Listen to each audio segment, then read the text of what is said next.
That's more inviting than like an autoplay. It's like a very non-user friendly pattern. He did a good job of like explaining what's the timeline of his career. What are you supposed to talk about in about me page? Am I supposed to talk about my personal life? Show who you are, right? Like you want to show your most authentic self. All right. Okay. So I think like, like about me are kind of pages that I personally have had trouble with that type of stuff, me personally, because like, okay, what are you supposed to like talk about in an about me page, right? Like, am I supposed to talk about my personal life? Like I have seen this advice, and I like sometimes like which is like show who you are, right? Like you want to show your most authentic self, and like that's an advice that I give very often.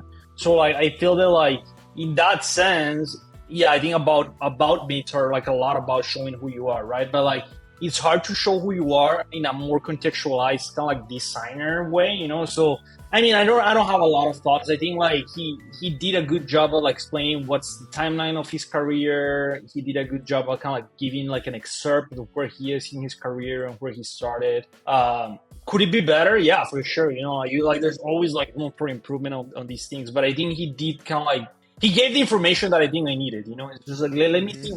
Like like we were talking about like where exactly is in his career in terms of like design expertise, and he gave that information, which like actually makes this a little bit better because now I understand that he was like a design engineer, or like he probably was like an engineer trying to learn more like about UX UI, and he did some like courses, and then like there's like some evolution being shown here.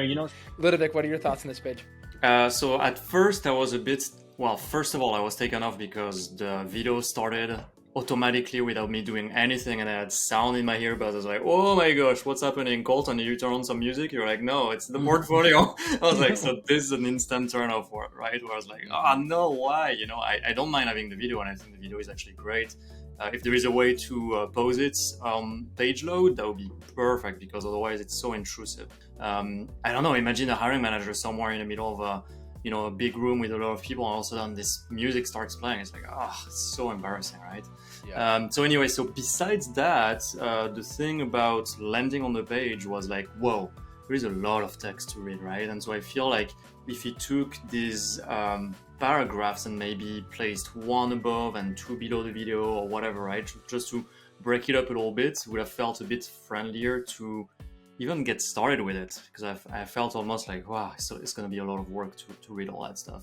Though what he wrote was actually pretty good. So, and actually at the end, there was a lot of humor, and I think he did a really good job with it overall. And then at the end, the timeline of his career, I think that really is the thing that helped me connect with him at a human level and understand his path the most. The pictures, the colors, I feel like it's fun, it's poppy, I get to see his face, I get to see his past, how it led to what he does right now, and I feel like this is the most relevant part of everything I've seen so far.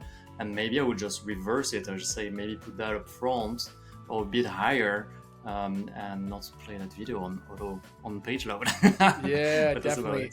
On page load definitely threw me off. It's one thing is the video definitely has production value. It's a nice video. Like you can tell he like put some time and thought into it. I guess for me, I think kind of to your point, Ludovic, there's a lot of text here. It could easily be broken up if you put an image on one side of it or above it, or like actually show more of who you are as a person. Like add one more image, adds more personality. You could have this as the text below it, and then you have this, maybe next to the video. And so like you could easily have it kind of chunked down in a way that's more easily digestible. Yeah.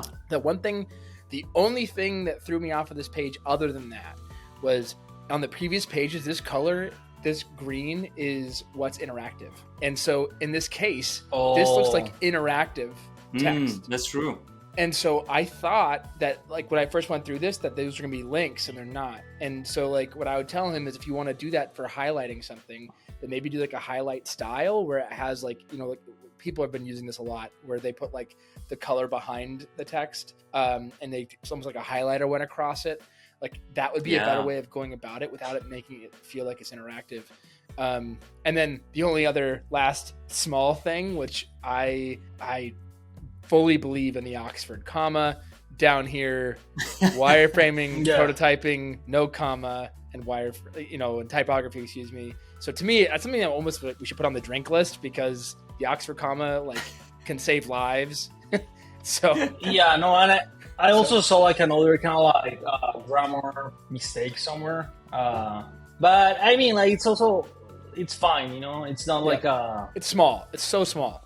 yeah. It's like not like like it's not like he made like a terror yeah, no, the F4 comma. I mean, like I get it, you know. But like I also feel like yeah, one thing is like get grammar right, you know. Like there's no excuse to get grammar wrong. But if you just like make a little typo here and there, I think that's fine. But you know, I was gonna say something about the green. Like to his defense, like the green buttons in the first page, they have like an underline, right?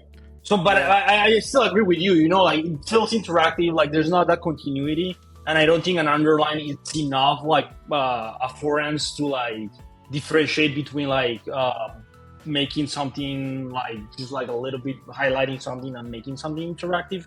But what I'm trying to say is I think he understood that there's like a difference between an interactive piece of text and just like a highlighted piece of text, and the way that he did that was like through the means of adding like an underline, and not like he probably didn't understand that color like carries so much weight, you know, that like once you go into these you might still remember that green is the interactive kind of like concept, and then like maybe people are gonna try to click that. Totally. Okay, so ratings. What about ratings? Yeah, ratings. I'm about to say, Juan, what's your rating? I'll give this one a good. Let's go. Moving up, Prakash. Are you sure you don't want to give a good enough? Just like a good. No, just kidding. No, I was gonna say something about this page. Like one last thing about this page. You know, like ultimately, like not everything is about design. Like, yeah, you want to present things well, but like sometimes it's about like the content too. You know, sometimes content matters way more than like the box in which like it's unwrapped. You know, like if the content speaks to you and like it gives you an idea of like who this person is, I think that has a lot of value, right? And even for the video, I know that some people are gonna be like, well, but why did he put the video there? And I'm like, well, I mean, like now I can relate to this person like at like a more human level, you know, like now and it's kind of crazy what like that those little details have, I think. Yeah. No, it's all good. You can totally give it a good, and I think I'm gonna also give it a good. I'm between good and actually good enough. You know, I feel like he did a good job. This is the first play so far. I'm like, yes, I'm connecting with him at a human level. I feel like he might be a fun guy to interact with, to have in your team. I feel like I want to know more about him as a person now, right? And that's the entire job of the About page. It's connecting kind of that background and his personality. And I think so far, this page helped him to do that and to connect with me. So that's good. Yeah. So good. You know, I'm gonna give him a solid on this, and the main reason is because the video, I was like, wow, you actually put in time to creating something like this, like just to showcase that, like that took time to do that and put that together. And like overall, the issues I brought up are pretty minor. Like it'd be better if there was a picture up here to see him more, but I really don't think it would take that much to make this a kick-ass. Like I really don't. I'm with you. I completely agree with both of you, and I think that like all things considered, we're giving him pretty like straight feedback. Where like I think if he takes what we are talking about, like he could quickly ramp up on all this stuff. So if I could do something about the video, like one suggestion I will give is just like it feels a little bit kind of like in between. I mean, I get why he has the video in that position. But it feels a little bit too much on the way. Maybe there's maybe like adding like some like thumbnail smaller, and then you click it and it like opens up in a modal or something, you know. Like definitely don't autoplay it, you know. I think like the autoplay. There's better ways to do like make people watch your video, and I think one is like just like a proper call to action would be like. I'm also highly interested in video production. See some shots that I took recently and I edited recently. You know, that's more inviting than like an autoplay. I think an autoplay is like a very kind of like non-user friendly pattern. So it's forced on the user. Yeah, unless they autoplay and it's muted. I don't mind that as much, but like generally don't autoplay.